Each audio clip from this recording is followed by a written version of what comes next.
बिस्मिल्लाहिर्रहमानिर्रहीम। अस्सलाम वालेकुम व्यूअर, कैसे हैं आप सब? उम्मीद है सब खैरियत से होंगे।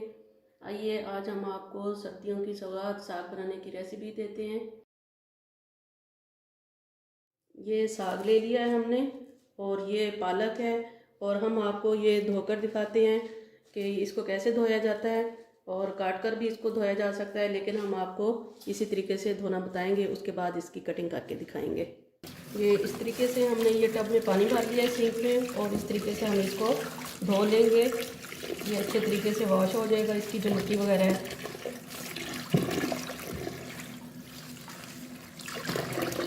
ये इसी तरीके से हम पालक को धो लेंगे, जैसे हमने साबुत साग धोया है इसी तरीके से हम पालक भी धो लेंगे।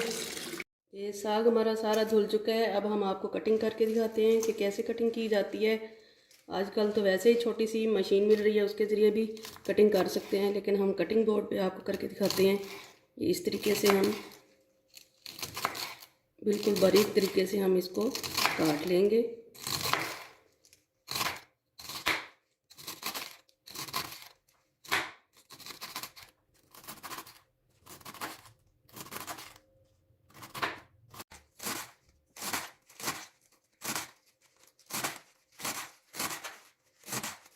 ये इसी तरीके से हम सारा साग काट लेंगे, और इसी ही तरीके से हम पालक भी काट लेंगे।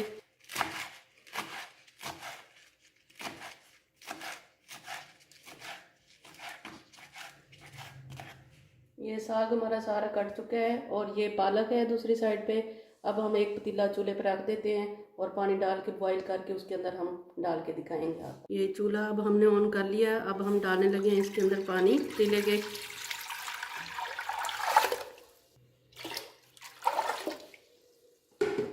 और जैसे ही ये बॉईल होगा उस वक्त हम इसके अंदर पालक और साग डालेंगे। अब हम ढक्कन लगा देते हैं ताकि पानी हमारा जल्दी से बॉईल हो जाए। ये पानी अब बॉईल हो चुका है। अब हम डालने लगे हैं इसके अंदर साग।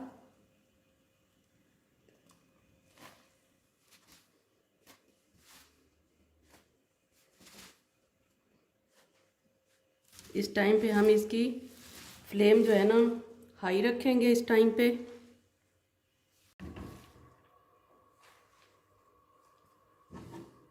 हम थोड़ा सा इसको हिला लेंगे ताकि साग जो है ना वो नीचे चला जाए, और हम इसके अंदर पालक डालें फिर। और ये डालने लगे हम पालक।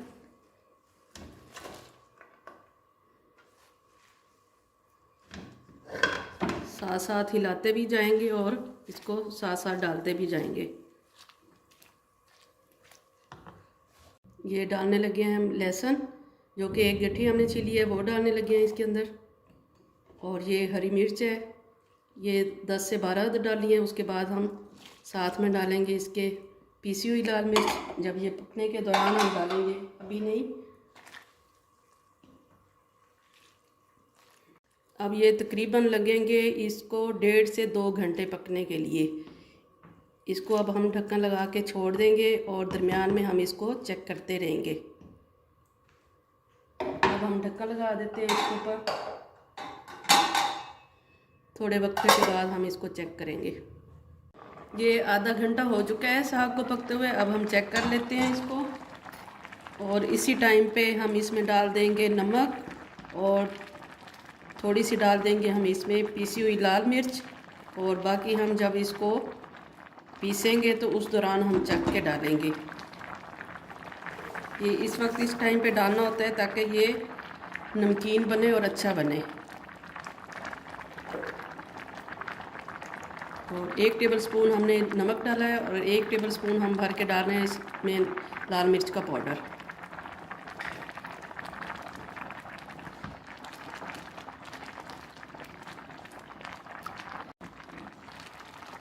इसी तरीके से हम थोड़ी थोड़ी देर बाद इसको चेक करते रहेंगे। ये लगेंगे इसको तकरीबन, मैंने पहले भी बताया है, 1.5 से 2 घंटे इस तरीके से ये लग जाएंगे इसको बनाते हुए। अब हम दोबारा इसको ढक्कन लगा के खड़ा कर देते हैं।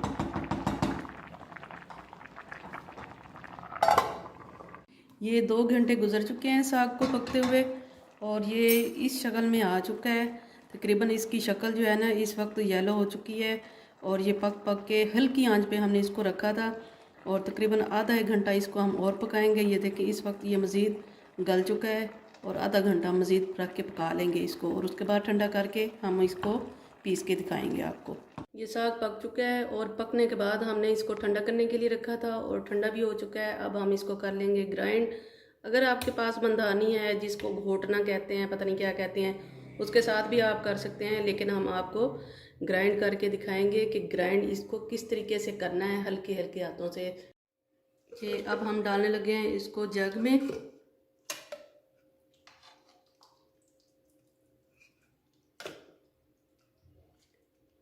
ये बिल्कुल हम थोड़ा थोड़ा करके डालेंगे इसको, और उसके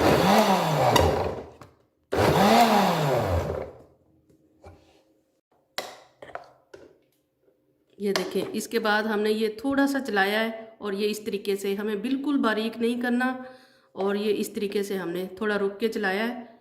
तो इस तरीके से हम ये सारा साग ग्राइंड कर लेंगे। हमने एक पतीला साइड पे रखा हुआ है, उसमें हम ये ग्राइंड करके डालते आएंगे। इसी तरीके से हम सारा साग और ग्राइंड कर लेंगे। ये इतना सा पानी हमने रहने देना है ताकि ये ग्राइंड भी हमारा अच्छे तरीके से हो सके। ये बिल्कुल हमने खुश्क नहीं किया हुआ, ये देखें।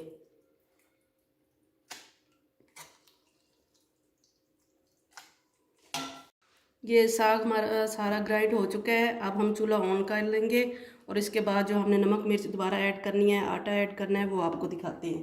फ्लेम हम इस वक्त चूल्हे की रखेंगे बिल्कुल लो। ये साग जो है ना उड़ता है, तो इस वजह से हम लो रखेंगे। और ये इस टाइम पे हम डाल रहे हैं ये कूटी हुई लाल मिर्च। पहले हमने ग्रीन मिर्चें भी डालते हुए दिखाया था आपको, और पीसी हुई मिर्च भी दिखाई थी। और तकरीबन इस वक्त हम 2 टेबलस्पून भर के डालेंगे इसमें।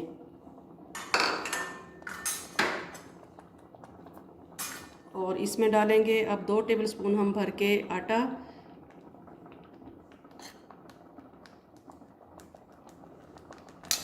तो इसको साथ साथ हम ऐसे चलाते जाएंगे ताकि इसके लम्स ना बने।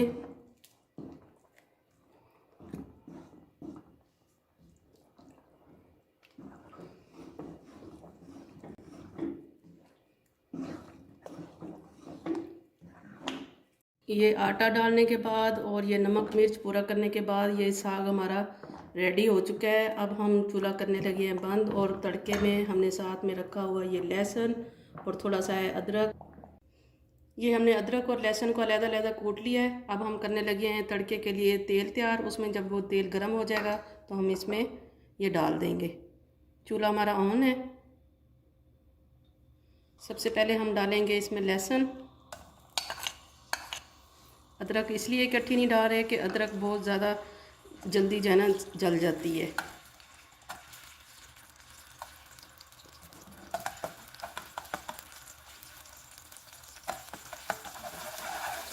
आप चाहें तो मक्खन से भी तड़का लगा सकते हैं, आप चाहें तो देसी घी, जिससे भी आपका दिल चाहे उससे तड़का लगा सकते हैं। हम लगा रहे हैं ये कुकिंग ऑयल से। उसके बाद हम मक्खन भी इसमें डालेंगे। ये थोड़ा सा हमारा ये ब्राउन सा हो गया है। अब डालने लगे हैं हम ये अदरक।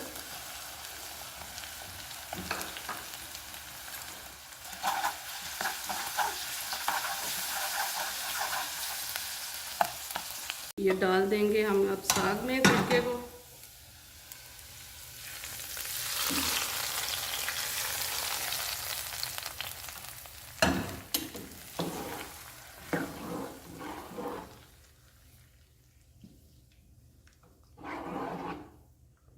ये मज़ेदार सा हमारा सरसों का साग रेडी हो चुका है। तड़का भी इसको लग चुका है। अब हम सर्व करके आपको दिखा रहे हैं। अगर हमारी ये रेसिपी आपको अच्छी लगे तो हमारी रेसिपी को लाइक शेयर सब्सक्राइब ज़रूर कीजिए। दुआओं में याद रखिए। ढेर सारी दुआओं के साथ। अल्लाह हाफिज़।